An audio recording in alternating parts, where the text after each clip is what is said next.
Good evening. My name is George Erickson, the Executive Director of the St. Mary's County Metropolitan Commission. Tonight, you will also be hearing from our Chief Financial Officer, Ms. Patricia Stigman, and our Chief Engineer, Ms. Christy Hollander. As it is now 6 p.m., we would like to call the public hearing to order. One quick announcement before we get started this evening. Members of the public that are in attendance this evening will be permitted to speak. We have a sign-up sheet posted here in the meeting room. Speakers will be called by name in the order that they appear on the sign-up sheet if they have indicated they wish to provide public testimony. We are live streaming the presentation this evening and will also be providing an opportunity for the public to call into a dedicated phone line to offer any comments at the close of tonight's presentation. For those attending in person tonight, we have restroom facilities and a public water fountain located in the hallway immediately to the left and the right of the meeting room entrance doors.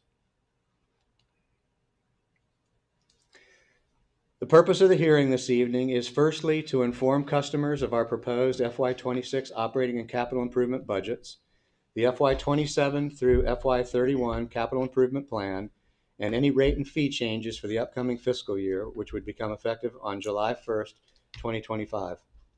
Secondly, to gather public testimony and comment prior to approval and adoption of the budgets by both the Commissioners of St. Mary's County and the Metropolitan Commission. Before we begin the formal presentation, it is customary that we provide that the public hearing notice, as shown behind me, was properly published and that the certificate of publication will be filed as a part of the public hearing record. The Commission also notified its customers of the date and time of this hearing during the last billing cycle. Again, the public hearing tonight is being videotaped for the record and will be posted on the Metropolitan Commission website.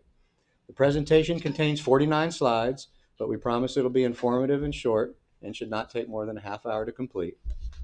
We have divided the presentation into several segments. The first few slides are an overview of our operating budget by department. Slides 11 through 23 will walk us through the operating budget recommendations and the proposed rates. The slides 28 through 41 will describe the capital budget formulation, proposed changes, and associated debt. And finally, slides 42 through 46, we will report on our progress at meeting our debt policy performance measures. If at any time during the presentation the screen is not clear or the live streaming reception is poor, a copy of the PowerPoint presentation can be viewed on our website at www.metcom.org under Public Notices, found in the Administrative drop-down menu at the top of the page, specifically under the Public Hearings section. So without any further delay, we would like to get started, and we'll be sharing the screen so you can better view the presentation. At this time, I would like to introduce our Chief Financial Officer, Ms. Patricia Stigman. Thank you. MetCom owns and operates 6 treatment plants. The Marley-Taylor plant, located near Gate 3 of Naval Air Station Patuxent River, is one of 64 in the state of Maryland that is required to be ENR compliant. ENR, which stands for Enhanced Nutrient Removal, uses technologies to remove higher levels of nitrogen and phosphorus and reduces the impact to the bay. We also operate 2 treatment plants for other entities and use and maintain 72 pumping stations. MetCom maintains over 311 miles of gravity sewer lines and force mains and provides service to over 18,000 customers. In fiscal year 24, more than 41,000 wastewater samples were analyzed and more than 1.6 billion gallons of wastewater was conveyed and treated. As a result of the Marley-Taylor wastewater treatment plant being ENR compliant, we are applying for a grant in the average amount of $210,000 to offset the additional costs associated with the ENR process, such as maintenance, power, chemicals, and sludge hauling. MetCom operates and maintains 28 water systems, 62 wells, 39 water storage tanks, and 18 towers. We also maintain close to 400 miles of water lines and just over 16,500 water meters, serving 18,343 customers. Water sampling occurs every 6 minutes and 3 samples are taken each time. MetCom strives to provide high-quality water. We are proud of now having our own state-certified water quality lab. which allows for more timely and efficient results with the cost-saving benefit of not having to contract an outside lab. The cost of 1,000 gallons of water at the first tier in our rate structure is proposed to be $1.94. This is less than the average cost of a bottle of water. MetCom supplied just over 1.3 billion gallons of water in 2024. The engineering department worked on 315 reviews last year, inspected 60 developer and construction projects, and issued 244 connection permits. They also managed over 77 million in construction projects, with 20.5 million in planning for fiscal year 26. Review fees are proposed to remain the same in fiscal year 26. All engineering costs not covered by engineering revenues are allocated 60% to sewer and 40% to water. The engineering department also collaborates in developer cost share projects, and these projects are included in the operating budget. Moving into the general and administrative department, the budget does include a merit increase for employees and an equivalent stipend for those at the top of their grade. MetCom is proud to be able to support a paid internship program for current college students. And to show how successful that program is, in the past 5 years, MetCom has hired 3 interns into full-time equivalent positions. There are no new FTE positions included in the fiscal year 26 budget. To give you some idea of the volume of work done by the administrative department, MetCom is currently administering 29 loans and 2 grants. We issued 655 purchase orders last fiscal year. We generate approximately 18,000 invoices and bills every month, manage customer work orders, manage property acquisition, all human resource activity, and our board activity. Our budget process starts in the fall of each year by meeting with the departments and the board to manage and prioritize the needs and goals. The baseline budget is established with known recurring expenditures such as salaries and benefits, contract commitments, and state and federal mandates. As we work through those requirements, they are presented to the board at work sessions through the winter. We refine these requests into essential cost changes and new requests and initiatives. The board also has opportunity to provide their priorities and any initiatives they may have. The board has made one of their priorities employee retention and employee morale. They requested staff perform some research, identify, and return with employee benefit suggestions. Just to highlight a few, MetCom will continue to fund the employees' 15% cost share of the Everside Supplemental Health Care Program. They have increased the allowable hours to be accrued as comp time from 80 to 120. The state required family and medical leave insurance has been deferred to 2027, so that $35,000 will be placed in the board emergency reserve. This is the summary of the recommendations for fiscal year 26 operating budget totaling $20,593,599. This budget includes a board emergency reserve of 3.29%. This is the third year of MetCom incorporating a small reserve for emergencies. To date, we have not had to utilize those reserves. This year, we feel the reserve holds even more importance as we move into a fluctuating economy and more legislative requirements. There are 42 different revenue sources to support the operating budget, but the revenue from water and sewer connections make up more than 90% of the necessary revenue. MetCom's rate structure has been successful. The current rate structure was implemented based on customer feedback in July of 2015. The new rate structure established a monthly ready-to-serve charge based on the size of the meter. The minimum monthly billed usage amount was removed and usage is based on actual consumption. An inclining block water usage structure was implemented with tiers based on the meter size. Sewer usage is based on metered water volume for all customers that have a water meter. Again, due to customer concerns, MetCom implemented a cap of 10,000 gallons on sewer usage for residential sewer customers with a 5/8-inch meter. Prior to the new rate structure, rates were increasing more than necessary to meet operational needs. Though rates stand to increase each year, our goal is to gradually reduce that rate of increase each year. Between FY19 and FY25, under the reduced rate of increase initiative, sewer and water usage rates will have increased an average of only 3.3% for sewer and 2.4% for water per year, respectively. These next two slides provide the rate structure from the current year to the proposed fiscal year 26 rates. This is an example of the rate structure I just mentioned. In fiscal year 25, water service rates increased by 2.1%. In fiscal year 26, the water rate of increase will remain the same at 2.1%. And the same for sewer service rates. In fiscal year 25, they increased by 2.7%, and in fiscal year 26, the rate of increase will remain the same at 2.7%. The next two slides provide a summary of each of the department's recommended budget. Here we have the income and expenses for the sewer department and the water department. As you can see, the operations and maintenance of the sewer system is twice the expense as the water system.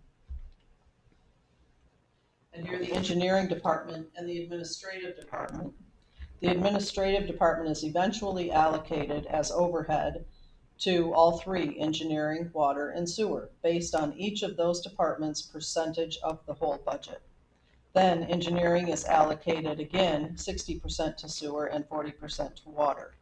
This is a required distribution calculation for a public utility. Capital equipment and expenditures are budgeted each year as a depreciation expense. Equipment is generally programmed based on its life cycle. In fiscal year 26, we are focusing on replacement of utility trucks, facility upgrades for safety, and SCADA enhancements to our northern facilities. SCADA allows MetCom to control and monitor our water systems remotely. We also reflect future year planning and phasing of equipment purchases in the out years.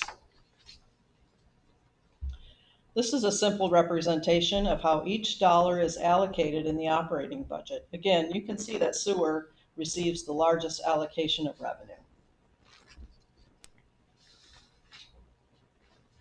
Now we'll switch gears to the capital improvement budget. The capital improvement budget serves two purposes: to upgrade and rehabilitate existing facilities and to provide additional capacity and lines for new customers. It is the basis for the capital contribution charges, which is a one-time charge at the time of connection, and the system improvement charge, which is a monthly charge paid by all customers who have an allocation on the system. Outstanding debt remains below 1% of MetCom's assessable base and well below the legislative limit. We have placed priority on short-term critical projects and renewal, rehabilitation, and resiliency programs. Each year, we review and update budgets with engineering estimates. We are forward-looking and utilize our capital reserves responsibly.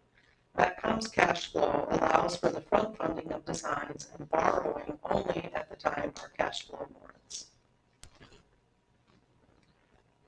I would like to again introduce Christy Hollander, our Chief Engineer. She will briefly discuss the upcoming fiscal year 26 sewer and water capital improvement projects.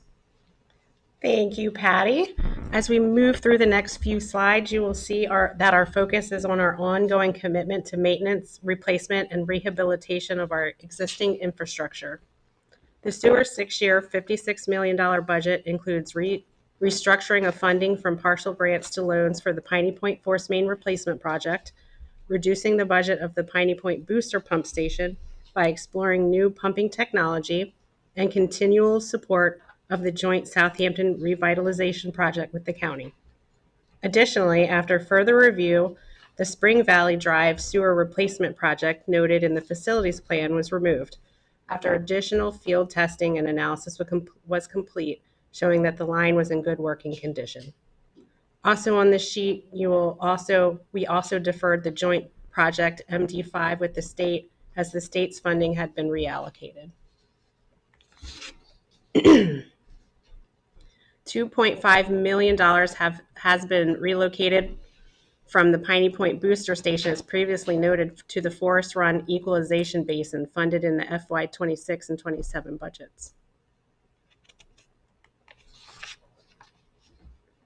The St. Clement Shores Service Area Extension Project will help bring service lines to the area in conjunction with the wastewater treatment plant expansion.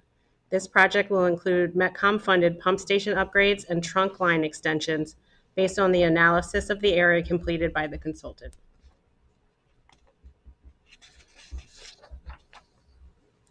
The six-year water budget and plan includes $30 million in projects.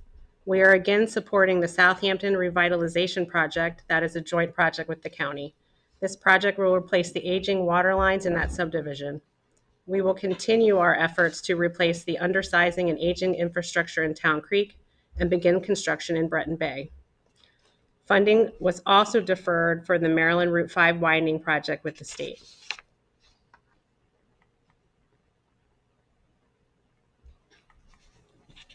We included additional funds for the Wicomico Shores replacement well due to the updated cost estimate. This project will drill a replacement well into the Patapsco Aquifer, approximately 900 feet deep, for the Wicomico Shores subdivision to allow for redundancy in this system. Lastly, we revised the timing of the Advanced Metering Infrastructure Upgrade Initiative, moved from FY26, based on the recently completed propagation study. This pilot project will begin in Wildwood and Great Mills areas and will allow up-to-date current metering to help identify possible leaks and give customers additional access to usage data. Additional funds were also added to the Piney Point Water Station upgrade project to fully fund the construction budget. Now that we've gone over a few of the projects, I will hand it back to Patty to go over how these projects are funded and how our debt capacity plays a major role in the timing of these projects. Thank you. The debt ceiling limit analysis represents MetCom's projected debt. Under this proposed budget, MetCom's outstanding debt at the end of fiscal year 26 would be about $141 million and $167 million by the end of fiscal year 31. MetCom's debt as a percent of assessed value is less than 1%, well within the legal limit, but also less than the combined debt limit of MetCom and county government, which cannot exceed 2.15% of the assessed value. Looking at debt from another view, the red is the current debt, and you can see MetCom retires debt at almost $8 million per year. The blue represents the program new debt. As I mentioned earlier, though, it is programmed MetCom has the cash flow to front fund projects. Thus, we do not actually borrow until the projects are at the construction phase. We generally maintain our actual debt at 86% of the programmed amount. And you can see that through the white dots going across each bar.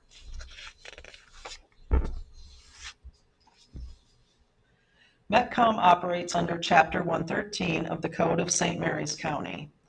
With that, all of MetCom's debt is issued with the full faith and credit of the Commissioners of St. Mary's County. MetCom still has an issuer rating, which is a reflection of what MetCom's credit quality would be if debt was issued directly by MetCom. MetCom still maintains an A1 issuer rating. MetCom capital projects are funded by the revenue raised from system improvement charges and capital contribution charges. The next two slides provide a better demonstration of what those rates are and how the revenue they raise is applied. The amount of these fees are developed annually based on the level of debt payments required and planned.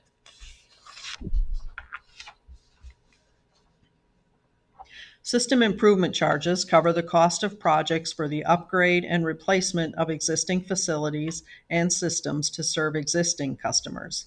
A system improvement fee is charged to every customer which has an EDU allocation. This fee is charged monthly, whether the customer is actually connected or not. The fee is necessary because EDUs, which are allocated by the County Land Use and Growth Management Office, are not unlimited. Thus, if the property has an EDU assigned, fees will be applied. The combined water and sewer system improvement charges are increasing by $2.17 per month for each residential customer. Commercial rates are 1.2 times the residential rate. Capital contribution charges are a one-time charge paid at time of connection and are calculated annually based on our debt service. Capital contribution charges fund new and expansion of facilities. We do have priority projects in the next year, which is reflected by the increase in the one-time charge in sewer only. Water charges remain flat, and neither water or sewer have seen an increase since 2019.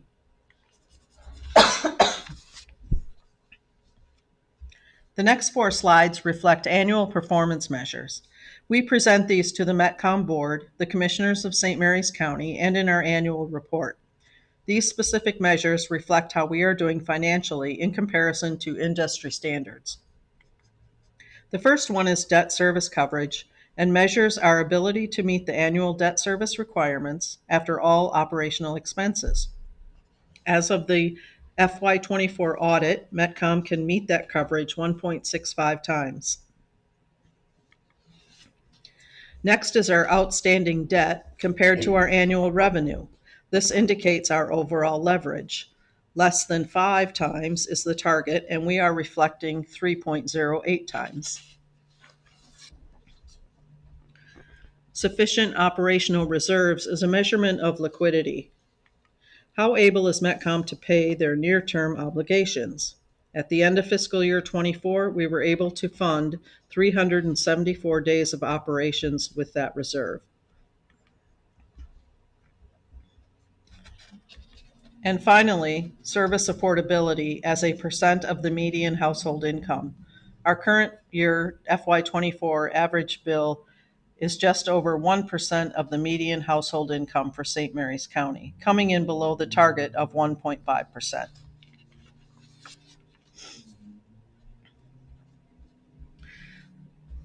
This chart reflects the total reserves. The solid blue is our restricted reserve and the light blue unrestricted. When our reserves exceed the policy, we can use those reserves to fund projects in lieu of borrowing and taking on more debt, which we did in this current year. You can see how the solid blue drops back down in fiscal year 25. Each current year drops down, then after that year is audited and we have actual values, it will jump back up. You can see for the audited year, fiscal year 24, the reserves are above the line. But because we apply reserves when looking at the budget fiscal year 25 and 26, they are below the line. And now we will pass it back to Mr. Erickson for our next steps. Thank you, Ms. Stigman. The next steps in this process are as follows. April 15th, public comment period begins. That is a 10-day process. On April 22nd, the county commissioners will review the 2026 capital improvement budget and the FY27 through FY2031 plan. On April 24th, the MetCom board will discuss any topical issues that have been raised since the public hearing. The public hearing comment period will close at close of business on April 25th, 2025 at 4:30 p.m. On May 20th, the county commissioners are scheduled to approve the FY26 capital improvement budget and plan.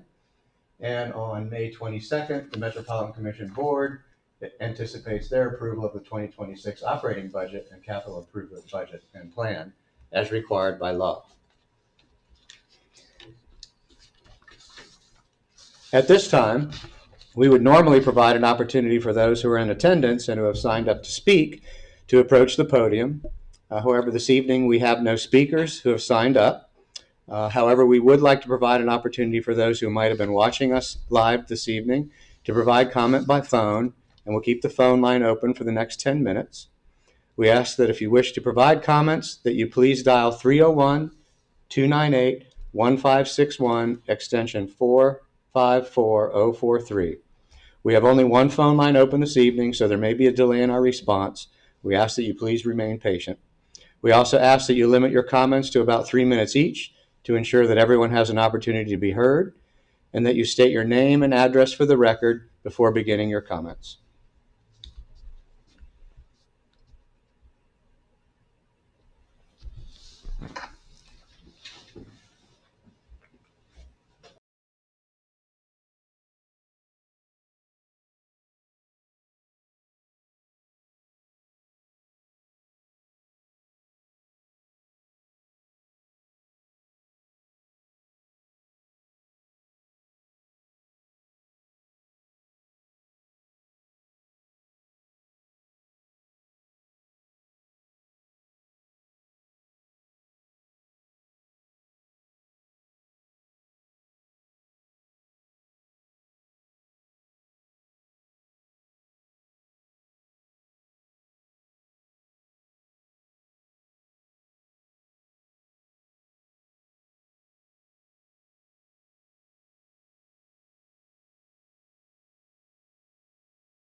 Same place.